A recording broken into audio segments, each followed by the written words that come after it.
So this is the first episode of Story of an Entrepreneur, and our first guest is Michael Arens. So why don't you tell us a little bit about yourself, Michael? Hey guys, yeah, thanks for having me on, and just a little bit more about my background, both personally and professionally. I grew up in St. Louis, and was born and raised in the Midwest, and went to a Jesuit high school, which is kind of an important part of my story as to why I ended up in Cincinnati.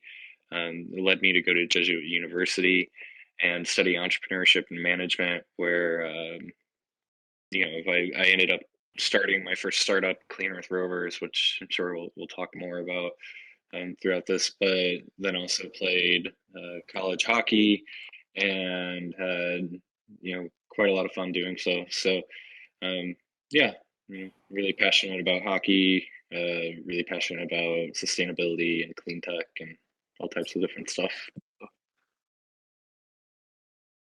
Yeah, that's awesome. So why don't you tell us a little bit about Clean Earth Rovers?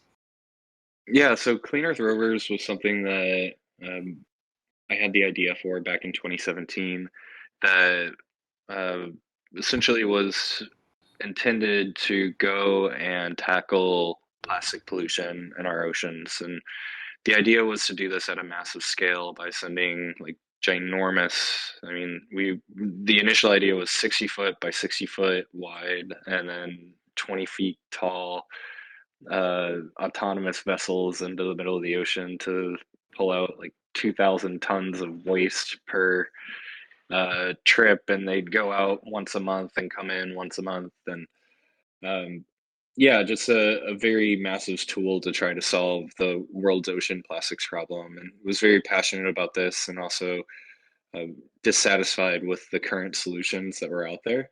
So 2017 was back when I started to ideate for Clean Earth Rovers, and then in 2019, at Xavier, there was an opportunity to participate in a pitch competition locally at the university through the School of Business. And Clean Earth Rovers, I think it was a 2 minute pitch. I got up there and gave my spiel, and we ended up being chosen as one of three people to continue on in the competition.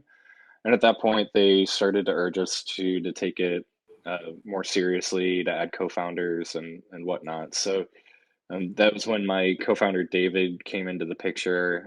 He was also the same year as me at Xavier and a student in entrepreneurship and management as well. And I remember specifically choosing him as a co-founder because of his experience and passion with the problem that we were trying to solve.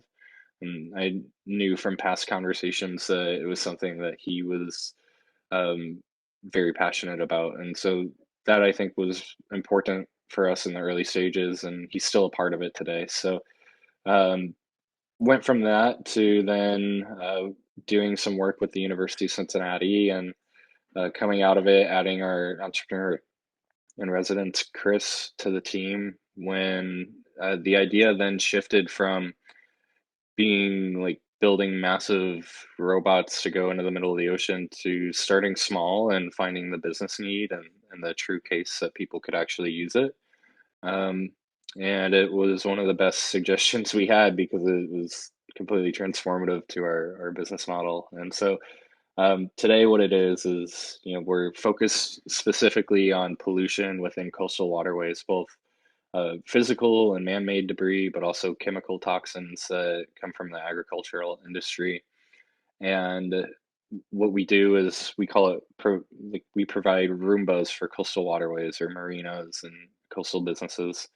And as they skim for the trash and man-made debris, it's also monitoring the water quality data and giving you insights into the pollution and the toxins that you can't see.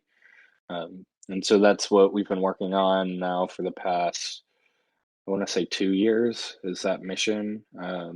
Pretty aligned and cutthroat on it. And 2023, we're basically ready to launch both products, our data monitoring device and our autonomous vessel for picking up that waste.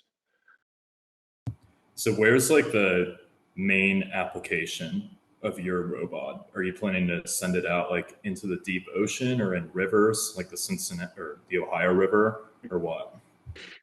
Yeah, so it's particularly focused on going into places like marina facilities, ports, harbors, yacht clubs, inner waterways, so lakes, rivers, you know, coastal oceans. We don't really see right now with the scale that we're operating of actually deploying these like we initially intended to into, the broader ocean ecosystem.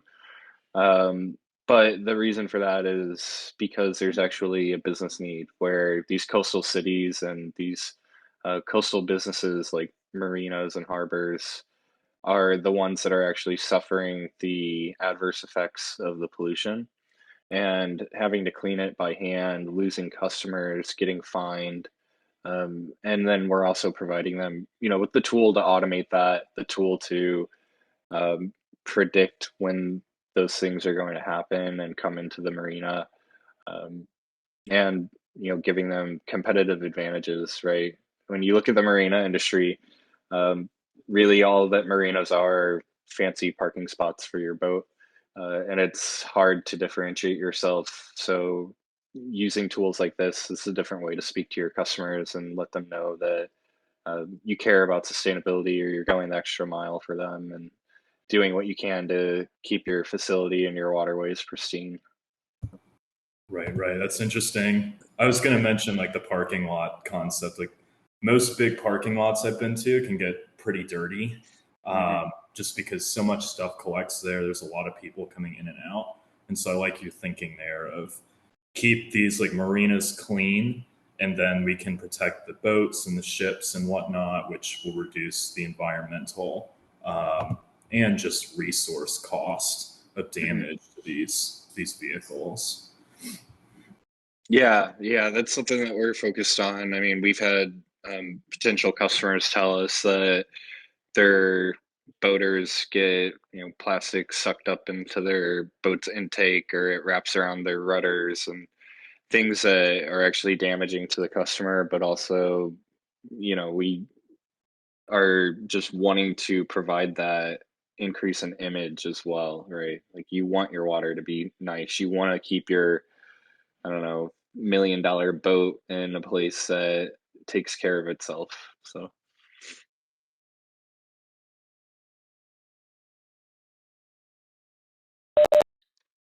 So I'm sort of wondering, what are the biggest challenges that you've come across, either from an entrepreneur perspective or maybe just a engineering or application perspective? that's a very packed question. I mean, I think in the early days, right, especially as a student entrepreneur, like doing this in your undergrad, and you don't really have any real world professional experiences yet. And so everything that you're learning is stuff that you're either exposing yourself to for the very first time or just learning on the fly. So I would say like one of the challenges for me and my co-founder in the early days was like understanding where to focus our time and how to like go about pushing forward and getting traction. Like I remember there were times where we were like trying to figure out how to get capital and we thought, oh, like selling t-shirts and stuff is like going to help us fundraise to get these in the water, which is not like a efficient use of time, or resources. And then other things as well, like social media in the early days. Like it's good to get exposure, but we just had kind of scatterbrain approach to like just keep throwing spaghetti at the wall until it sticks. And as we continue to get integrated into the Cincinnati startup ecosystem, I think the pathway forward started to become more clear, especially as we had other people coming in and telling us, the types of materials and resources and things that we needed to push forward. And so I would say it wasn't until we got Jonathan, our chief technology officer, on the team, that we really were able to start pushing forward. Everything at that point was just concept and selling an idea. And when he jumped in during the pandemic, um, we were able to start working with him, and he was able to start recruiting other engineers to come in and basically kick off a legitimate R&D process and not just drawings on graph paper. um, so it was all really a challenge, especially like I said, really just navigating, like knowing what it is that you're supposed to be doing in those early days. And uh, you're just constantly learning too, like very quickly, what's a waste of your time and what's a good use of it. um, so yeah, and then I would say as well, like keeping the company capitalized or having to fundraise. We've been very fortunate that we have a good partnership with the University of Cincinnati. They've given us $130,000 of grant capital, um, which has been, you know, crucial and critical in us getting to the point that we're at now. Um, but then also like finding ways to use that money where every dollar counts, and um, every dollar is going towards either some level of R&D or some sort of human capital that is pushing the technology forward. Um, so yeah, I mean, there's been lots of difficulties over the years, both with the company professionally, personally, but we've always been, having fun doing what we're doing, and we're, I think, now in an exciting spot more so than we have been ever. So I'm really looking forward to what these next like 6 to 12 months are going to hold for us. Yeah, that's awesome. And I can't remember if it was a video or an image, but I saw something on like LinkedIn of your robot actually in action, which is really cool that you've made it that far, because building a robot is a huge challenge. And so I'm curious, like, what did the early days of your robot look like, and how did it get to where it is now? Um, yeah, both really good questions. So I remember like I had the idea for Clean Earth Rovers, I think back in 2017, before my freshman year at Xavier um, had started. And so in between that like gap of graduating high school and starting my undergrad, I really made it a mission to try and build like a first prototype of what I wanted the technology to be. And so my dad and I like tinkered away in the garage for quite some time working on it together. Um, and it was maybe like 2 days before I left for Xavier, or the day before or something, we finally had it to a point that we wanted to put it in the pool and see how it worked. And um, it was a cool concept, but it didn't work at all. And so it was like back to the drawing board with that. And in the early days, it was really just me like ideating different approaches or different ways that we could go about it. And so I think the next time we attempted to build a prototype was in 2019. Yeah, 2019, after we had participated in that pitch competition.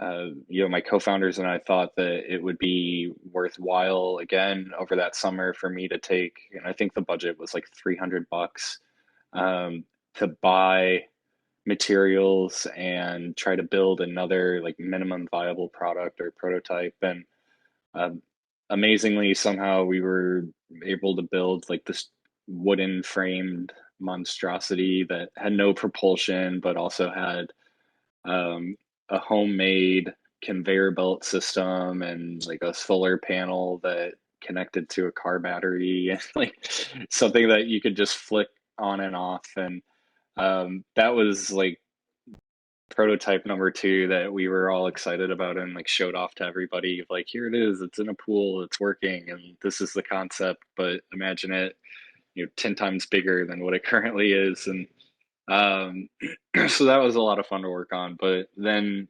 we didn't really start building, like, I would say, professional prototypes until, after the pandemic struck. So 2020 was when we started actually doing some stuff with CAD and bringing in people to design the mechanical features and do so in a professional manner. And then I want to say 2021, it was like right after things had started to kind of open up again and COVID was like laxing out a little bit. I remember we spent like $7,000 to get the materials for our first prototype in. Um, and that was just me and like another student engineer at the University of Cincinnati, like hammering away at it for a couple of months. And I think it wasn't until that summer that we actually put it in the water in Eden Park. And uh, we were pretty excited because it did work. I mean, there's still obvious things that we needed to change with it. And I think over that summer, we ended up testing 8 different collection and like waste trapping mechanisms. Um, so yeah, I mean, we just went through a lot of iterations once we actually had a team of engineers working on things with us. And you know, at the start of 2022, we were able to bring in like a drone engineer, somebody who really knew their stuff with the autonomy, come in and make that commercially viable, and then also somebody to build like entire systems and processes and QA standards and you know, really professional bill of materials and push it from the point that we were at with the prototype to something that we could actually give to a customer. Um, Right, right. That's interesting. I love to hear these stories because I'm personally like building a cloud robotics startup. So I like provide these tools to robotics companies and I interview with a lot of them. And like my main customers right now are like very early companies, but not companies that are so early that they're just trying to put together, like literally just mash together random like electronics and things just to show that like it's possible to build something to do this task, which kind of right. like sounds like what you're describing at the very beginning there, just like hacking things together using like random little vehicles and electronics to put like an image in people's heads of what is possible. So that's cool. But yeah, there does become a point where like you have to start engineering a product that you can actually take to customers.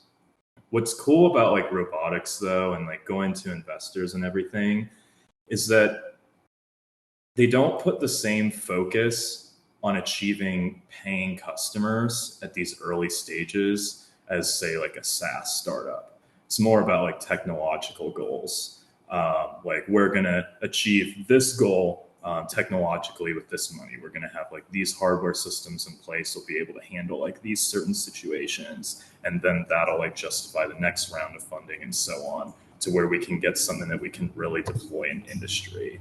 It's just so hard to build these products and it's really Yeah. costly. So My experience has actually been at least a little different with talking to investors is I would say that the standard of like commercialization is almost higher because you have, like you said, like it's costly to build hardware prototypes and then get it to a point where you can commercialize it. And by that time, like it's still kind of a shot in the dark on whether anybody's actually like gonna pay for it. And you have like a very fast scaling business. And so most of like the investors that we talk to are really interested in like being commercially viable, getting out of prototyping and like in the hands of pilots, showing that you're generating revenue. Um, Almost, I would say, probably more so than like the typical SaaS software. You could approach them with an idea and almost immediately like get funded if it's semi-promising.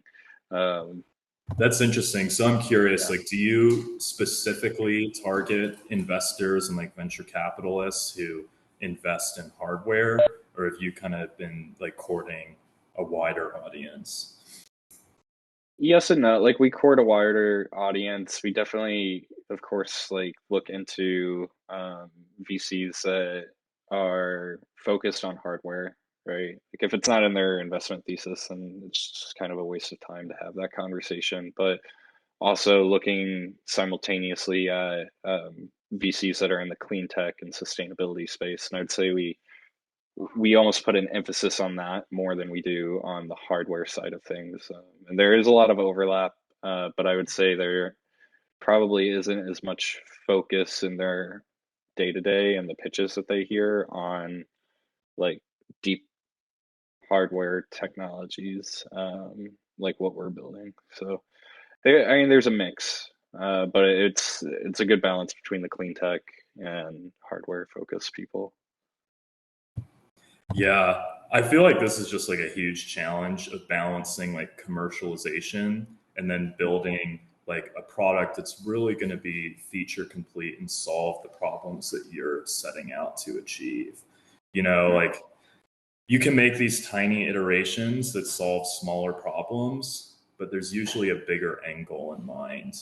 Yeah. But it does help prove that there's like a need for it in the market if you can show these like just early like customer deals.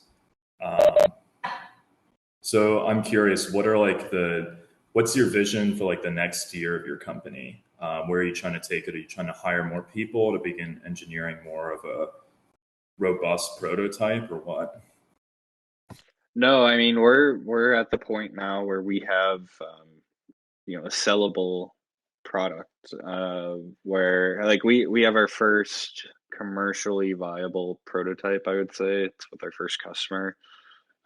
We've had lots of really great learning come from that, but now I'd say we're at like V2, V3 of that production readiness. And so pushing into 2023, we've already got two more that are complete. So one's actually leaving next week for Florida.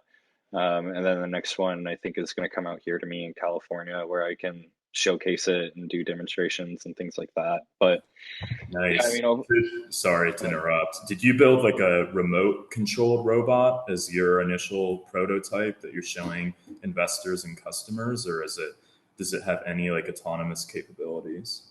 the first prototype or the first version of the prototype that we had was remote controlled, and then and we've had autonomous capabilities now for I want to say 6 months, maybe 5 months. So we've really had to iterate on it and continue to fine tune it. Like our customer in San Francisco, theirs has the ability to be autonomous and use waypoint navigation and whatnot. But we've had it with them for 2 months now, and we have not enabled those features yet, just because we want to make sure that they really understand one, the manual controls and how the system actually works, and then two, like then moving into the autonomous operations and getting the feedback there. And I think it is important with a product like this that we do find a good balance of that where customers really understand both because um, from a safety perspective, right? Like you just never know what could happen or when you have to switch out of autonomy and into handheld operations. And um, if you don't understand that first, then it doesn't put you in a good position if there is an emergency or there is ever a scenario that you do have to switch out. Um, so yeah, I mean, we've been working with the autonomy, um, been doing a lot of fine tuning to it as well over time. Weird stuff with supply chains that have been going on. I know it affects everybody, but that's also been like constant iteration for us as well as like sourcing different parts or components that are critical with autonomy and just constantly making it better. Yeah. So what's like the complexity of the autonomous capabilities that you support right now? Like, is it, you mentioned like a Roomba. Does it just like go around randomly and just collect trash and like chemical waste all day? Or does it follow some sort of like predefined route that you guys set based off Yeah. of? Okay. That's what So it's doing. we use a cloud-based autonomous system for our ground control software, and basically what we do is we provide the map of the marina facility, and they go in and they set their waypoint navigations, and we call it like cleaning zones. They can schedule those zones to operate at different times. um, be active or inactive, whatever that might be.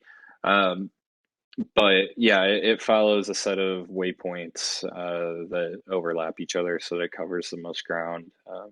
Whereas, like, we just got a Roomba on Black Friday, and it's not the one that maps your house. It's like the older version that randomly like bumps into things and just continues to go every which way. And I get very frustrated with it. So I'm happy that we didn't take that, I guess it would be slam approach to things. But Yeah, yeah. I like your approach there. And like the marina's not going to change. So, I mean, they might restructure it here and there, but like how frequently does that actually happen? So it makes sense to just be able to like supply a map. That Yeah. simplifies the problem a little bit for you guys. So that's cool. How does it actually like store the trash that it collects? Because it didn't look very large in the video that I saw. yeah, so it pushes the trash into a mesh bag system. So we don't use like a rigid frame or like canister or anything like that. And part of the reason for that decision is like customer user experience in mind, where we've seen some other competitors in the space, primarily in Europe, Hong Kong, South Africa, um, that all have different levels of approach, and we really think that this is like the best from user experience standpoint, where as the device covers its waypoints, or you drive it with the controller, it's using that forward momentum to funnel trash into the bag system. And once that bag is full, you're able to use a simple hinging arm mechanism that raises and lowers it out of the water. And so that keeps us from needing to add any like bulky hardware add-ons to the marina facility itself. And it allows the customer to empty the device in 5 minutes or less. So it's a very seamless process. And then those bags, um, they're reusable. Like we say, you could probably get 5 to 10 uses out of them. But when we were doing this on a like indefinitely reusable bag system, we found that if you get micro punctures in the mesh, or if you leave it in the water for too long, then like algae and gunk starts to grow inside of it. Uh, so we actually think it's better Wait, for the how customer. big is a single bag? A single Oh, just lost you there.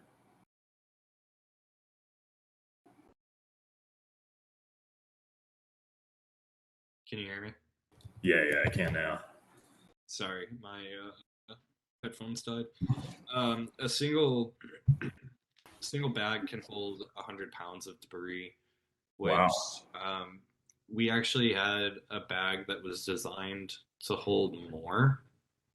And after collecting it and like filling it to the brim, we learned very quickly that more is not necessarily a good thing from a handler experience, because you're bent over on the dock, you're kind of like leaning over water trying to hoist it out, and there's a good chance that even like with the weight that we're operating at, like we're trying to minimize the risk to people falling in or throwing their back out or something like that. And so, if you're collecting really dense debris like algae and sticks and dead fish and stuff, then yeah, you might hit that 100-pound limit.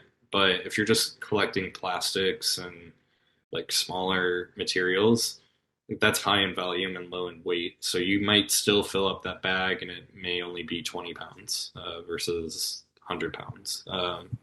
Right. So And does that bag, since it's just kind of like floating in the back, does it ever get caught on stuff? Because I imagine there's like a lot of activity in the marina that could like get it attached to something. And it actually, the length of it doesn't like protrude past the end of the vessel. And the only issue that we really had during R&D was seeing the bag get like caught in the thrusters, and so that caused us to like redesign our thruster mount system and how we actually went about that. Um, but yeah, I mean, the bag floats on the surface primarily, and as it fills up, it weighs itself down a little bit more. But we haven't had any issue of it getting caught on like foreign objects throughout the marina. So That's interesting. Wait, so maybe like I just have the image drawing in my head, but if you're able to like completely surround the bag with your vessel, is it like underwater and you're like shoving the trash down into there? Because like some of that trash is going to float up, right? yeah, so the bag floats, and the opening of that bag is above the water as well. So I think it goes like 6 inches below the water line, and then the remainder of it is outside of the water. And so some of that bag, you look at it from the side, and it's like angled or sloping downwards like that as you get towards the back of the bag. So some of it is like hanging outside of the water, and then the rest of it is just sitting on the surface. I see. Yeah. Interesting. And so another thing I want to like touch on too is I think the monitoring that you were talking about was pretty cool. Like being able to like test like the water quality and whatnot. Because I imagine that you probably have like people who park their boats and they aren't as respectful as others, and they might like dump things in the water and whatnot. So does it like allow you to identify like the location that like bad chemicals are entering the water and identify the source? Yeah, if you get enough of the devices. So this is what that monitoring system looks like. We call it the data pod. And it basically is a modular device. So all of these are equipped on the robot.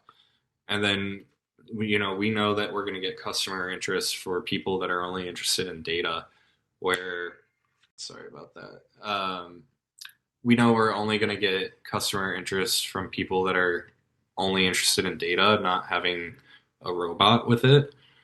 So this is its own like standalone buoy monitoring system. And if you get enough widespread coverage with these, then yes, you are able to trace like certain pollutants back to its source. So I don't know, for instance, if you have a farm that is upstream of a river and all of their agricultural runoff is just pouring pesticides and fertilizer into that river, you would be able to, with enough of these up and down that stream, isolate where that problem is coming from. And so, part of this is we want people to start building widespread coastal monitoring and data coverage where you look at your phone or the weather app that you have or use, you're able to see the air quality index for just about any location on earth. You cannot do the same for nearshore coastal monitoring for any body of water that you may be about to jump into. Um, and so that poses a huge risk to public health and safety where, even these marinas, if there's red tide or blue-green algae present and their customers are out on the dock, they could be breathing in those toxins and not even know it and being put in harm's way. And so by providing, tools that one, create that data infrastructure and that widespread coverage, not only are we able to act as an early stage monitoring and warning system for these pollution events, we're also adding a very valuable tool to public health and safety where we're potentially keeping people out of the water with exposure to harmful algal blooms or different bacterias that um, could be very, very harmful.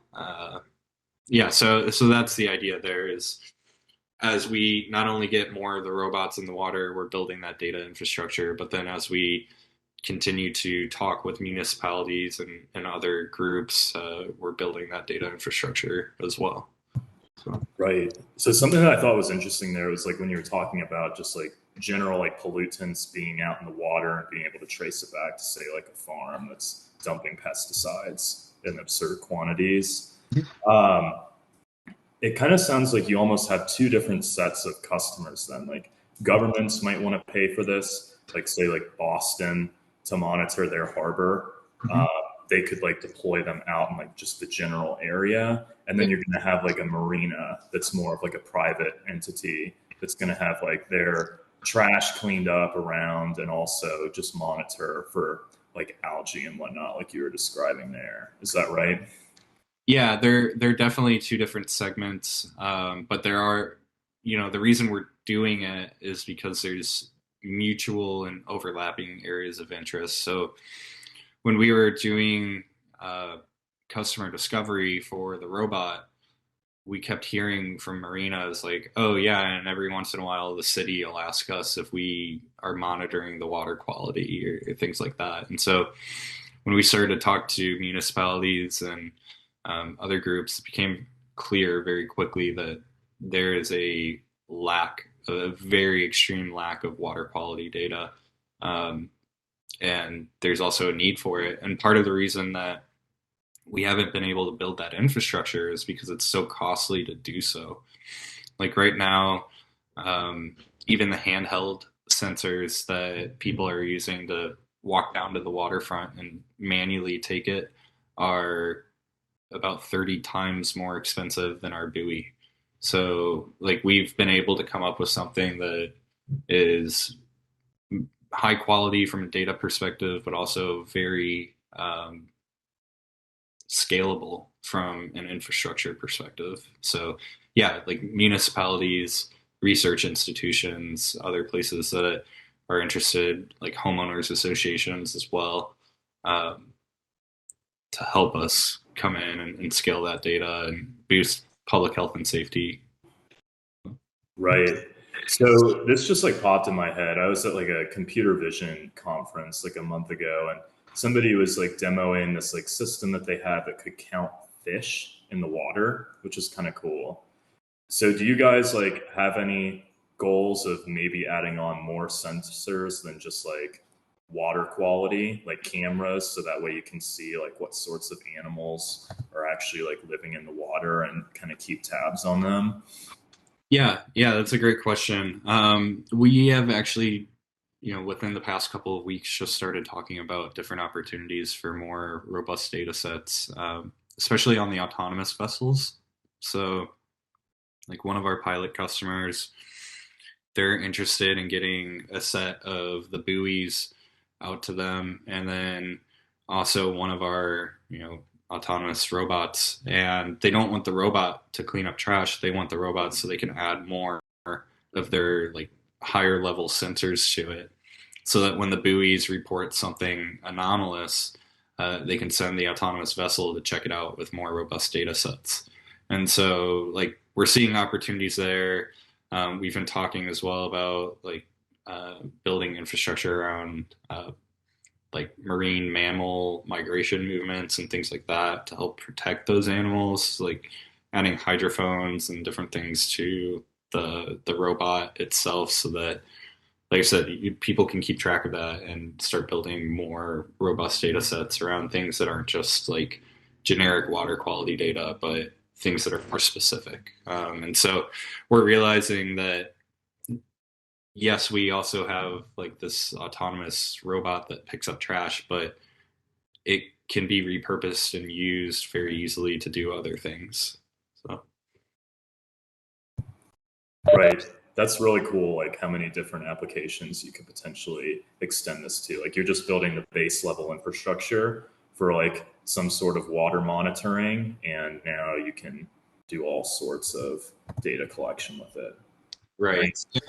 And I don't know that that was even really something that we thought about when we just kind of stumbled into it, which is kind of funny as a startup to do, but yeah. Well, that sounds really awesome. We appreciate you answering our questions. We're just wondering, do you have any advice for entrepreneurs or people that just want to help keep the ocean clean? Yeah, well, I guess 2 points there. Like people that are passionate about ocean health and sustainability, just be very conscious of your plastic consumption and where that is in your life and avoid it. There are lots of simple changes that can cut out your plastic footprint and help you live more sustainably. They're pretty easy to make. Um, Another thing, I guess, for entrepreneurs or aspiring entrepreneurs is like whether you're in your 30s or in your undergrad, like use the resources that are available to you. Like go to the SBA, go to the local incubators or accelerators that are in your area, connect with other founders, find mentors, like ask for help.